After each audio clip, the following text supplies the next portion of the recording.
Good afternoon. Thank you guys for coming. It is our wonderful pleasure to welcome cellist Johannes Moser today for this wonderful masterclass.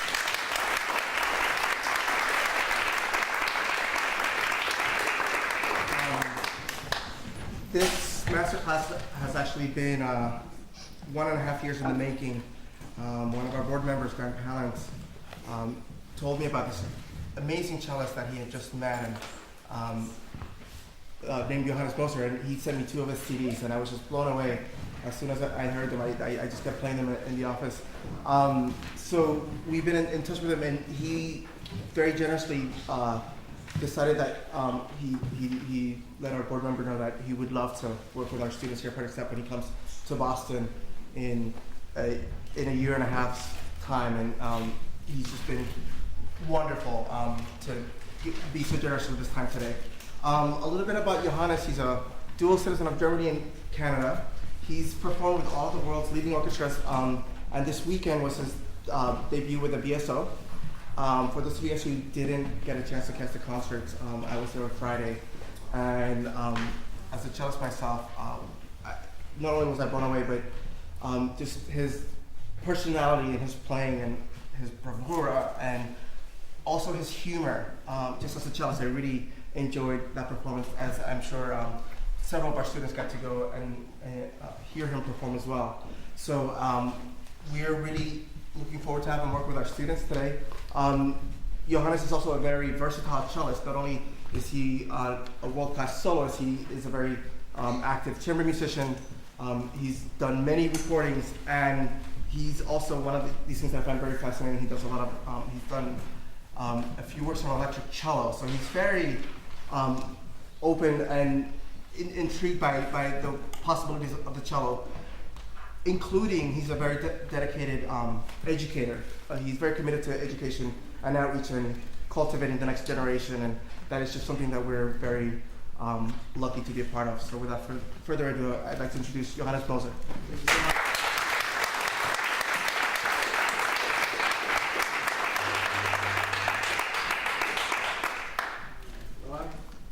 I'm really excited to be doing this. As Javier said, 1.5 years in the making, and here we are. So wonderful. So you guys ready? Yeah? Can we hear Spain? Really excited. And one question I have before we start: I don't want to wreck your floor. So does anybody have something for my endpin by any chance, or I don't know? Yeah, that'd be awesome. That'd be fantastic.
that song too. I just heard that song like a week ago on the on the other feather light. Do you know the original version, or you ever hear it? Kind of. Well, it's on YouTube, so you guys should check it out. Great. You know, when I saw you play now, I had to think about these weekends concert and how important I always think, you know, it is to communicate. And communication goes like so many ways. Of course, you know, you can communicate with the music and the audience, but you also communicate amongst each other. So, in a way, for me, music is always a way of non-verbal communication. Yeah. So there are two things that are sort of in the way of communication right here, and they are both related to the music stand. So I feel like, I mean, of course, you know, it's really exciting. Like, you have a lot of people listening to you, so you don't want to make a mistake. So you guys are really focused on the music, which I think is good. Yeah. But maybe we can, you know, in the course of the time that we have now, just work a little bit on communicating while you are playing. You know, I mean, I see you are risking a look. Is everybody prepared? You know, and then they start. But I think you guys can take more risks of maybe just with certain cues that we see as an audience. Okay, we're breathing together. We're doing this together. You know, otherwise it's just like three fantastic players doing their thing individually. Yeah, and for you to really become like a trio that is connected, I also need to see that you guys breathe together and that you guys look at each other. Yeah? So that is the communication within you. And of course, music stands are also a great shield when it comes to the audience. Yeah, so they're a good thing to protect you, but at the same time, it almost feels like a little bit like a wall or a barrier in between, you know, you and the audience. So, you know, every once in a while, where's the look? Are they still there? You know, are they still listening? I think it's worth looking for contact, looking for communication when you are performing, because, you know, it's the same thing that when we talk to each other, like it's good to make eye contact, right? It's like when you talk to each other and you just look somewhere else all the time, or you're busy with this, you know, talking to each other. That's not very nice, right? I mean, if you communicate with somebody, then you need to be on eye contact, yeah? And the same goes for performing. Like, if you are able to establish contact with the audience, then that will enhance the performance in itself. Yeah? Because you play fantastic. Yeah? There's no question that you guys are three fantastic cellists. I just think from the performative aspect, there could be more going on. All right. So why don't we try to put that in place? Why don't we start from the beginning? Is that right?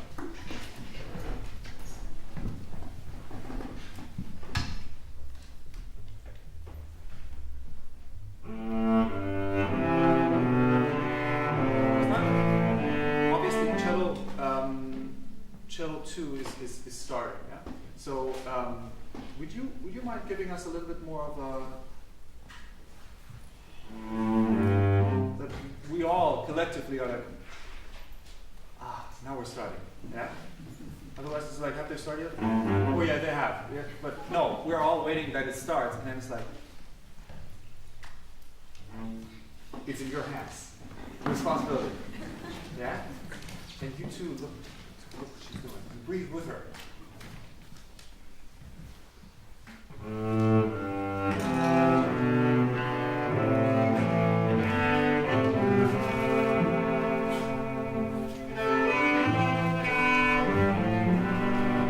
Fantastic. That was awesome. And you guys really made good contact, so I love that. Can I just give you one remark for the pizzicato? You know how the sound changes when you go to the bridge with the bow? Like, this is a soft sound and you're at the fingerboard, but with the same pressure in the bridge I get much more sound. Yeah, of course. Right. And the same goes for the pizzicato. So if you pitch, you know, more up here, you get a very mellow sound. If you go down, obviously, you get a more percussive sound.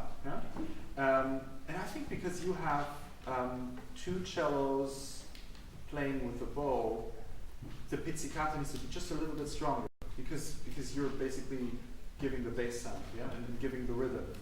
So I think maybe you could go down just a little bit more. You want to try that once? Show me the pizzicato there.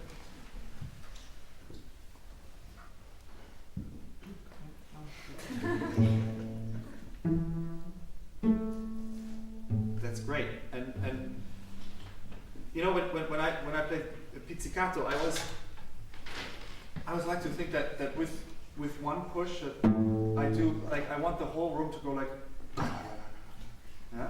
So not just but yeah. So you need to put, even if it's not fortissimo, send your pizzicato into the room. Wanna try that once? Yes. Awesome. Perfect. That's so much better. That's so much better. Before, it was just a little mellow, yeah? And you were like, you can leave the solo to the girls, but no. All right.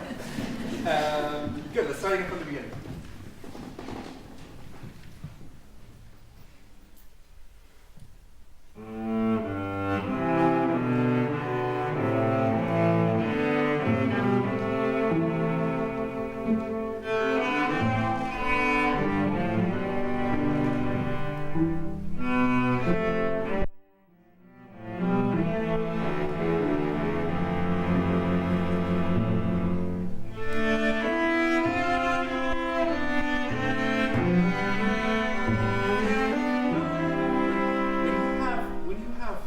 Together like this part here, and before that you had different rhythms and you were sort of playing against each other, and now for the first time you're sort of doing unisono, which means you're doing the same thing. Risk a look. Yeah? Just start that one together. So I really, as a listener, my focus goes to you two guys being like a unit now, whereas before you were sort of playing against each other a little bit. Now you're a unit. What about bar 4? Is that a good place to start for you? Or do you want to before? Is that okay? Yeah?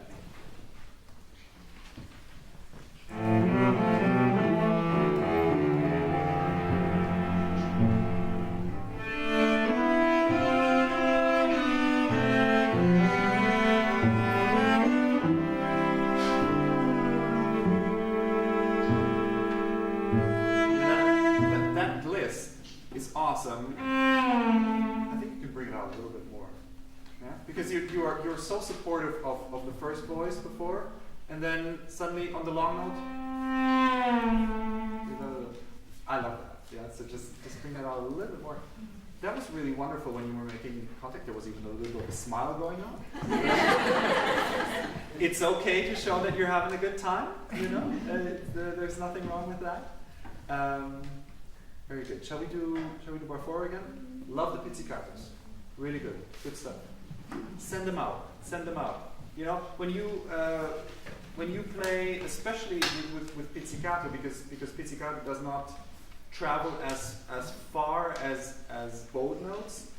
I always like to think like I'm taking a pizzicato and I'm throwing it against the wall. Do you know these gooey things that you throw against the wall and you're like, and then they go down, you know, like, or throw an egg, you know, throw an egg to the back of the hall. Yeah? Really think that your pizzicato needs to go all the way to the back because people in the back have all also paid full ticket price. Yeah? So they deserve full-blown pizzicato. Good, but it sounds very good. Should we do bar 4 again?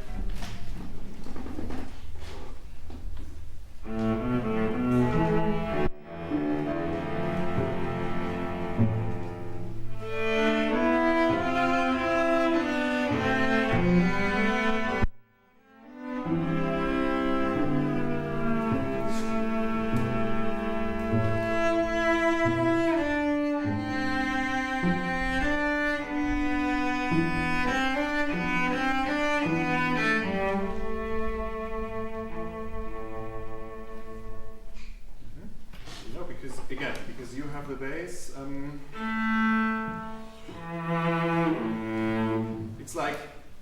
if you would say, the end, you know, it's important to sort of put a full stop to this. So you can bring it out a little bit more, you know. You're being so respectful to her dynamics, so, but you can, I think you can be really like, last word, you know, and you have the last word. So that's great, you know, just show us where the slow part ends. Guys, what do you think about bar 8? Does that sound good? Yeah?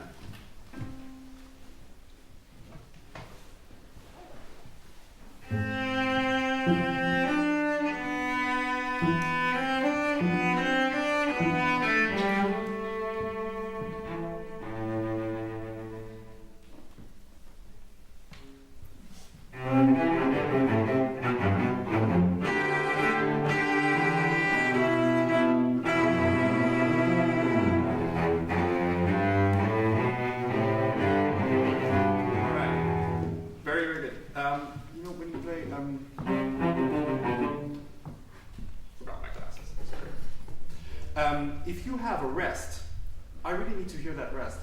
Yeah? So the rest is just as important as the played notes. Yeah? So that we really hear just a second of silence, microsecond of silence. Yeah? Then I get a good groove. Yeah? You want to try that again?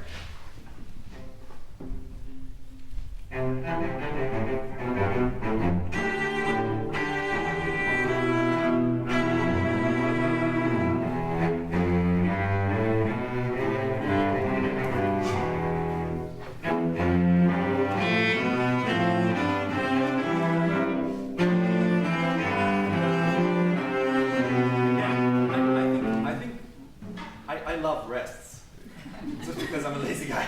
But, yeah, at least on paper I am. You know, when you have after the rest, ba ba, it's almost like in the rest there's tension building up, and then on the second beat, ba, it snaps. Yeah. So feel the rest together. Maybe again a little bit of this, yeah.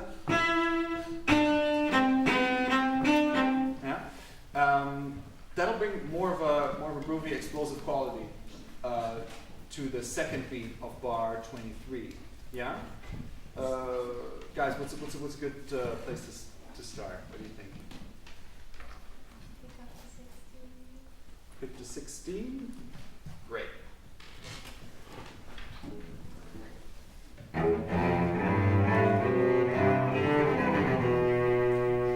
Should we do that again? Let's do that again. Yeah.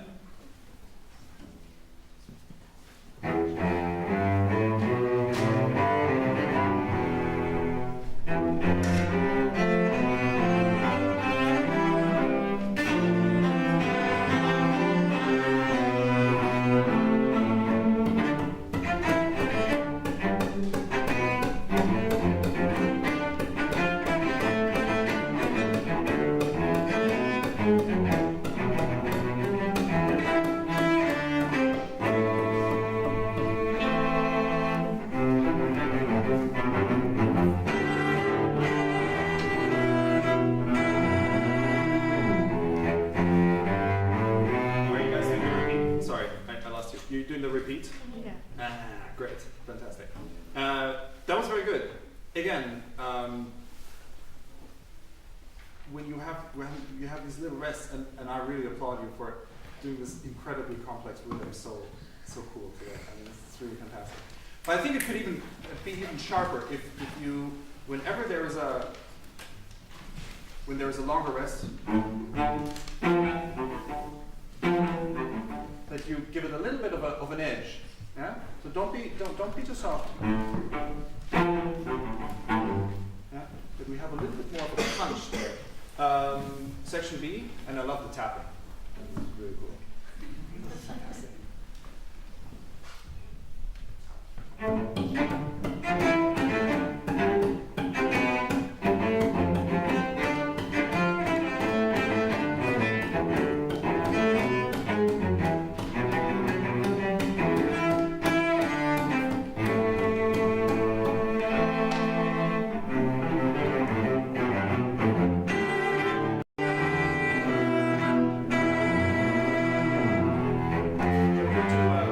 section C now, actually?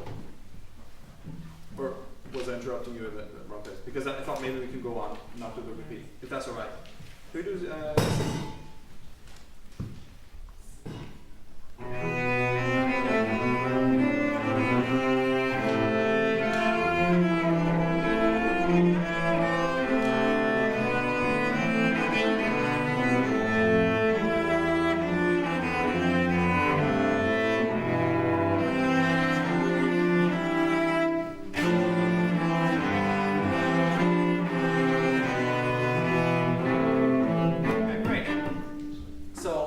we have two elements. Yeah, we have you two singing the top line, and then you have sort of groovy bass line against it, right? So I'm wondering if the singing line could be phrased together with what we see as, you know, the notes go higher and go lower. Higher meaning a little bit more dynamic, lower a little less. Yeah. Because then suddenly we get a speaking, singing quality. Yeah? So in effect, that would be like middle, more, yes, more, middle. Yeah?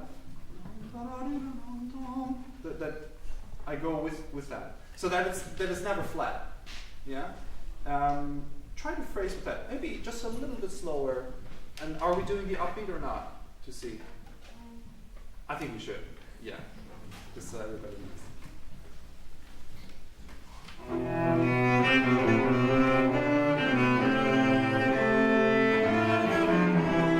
see, for example, I would do a little bit more here, just because it's a little higher. Yeah. Be expressive with the waves that the musical lines show.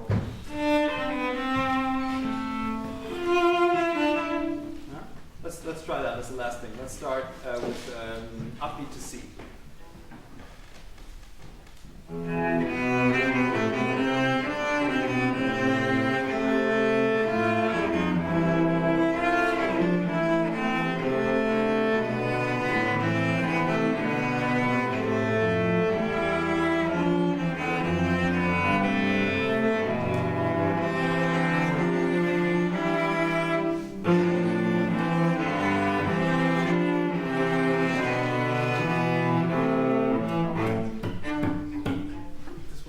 I'm so sorry we have to do the changeover, but that was so much fun. Thank you very, very much.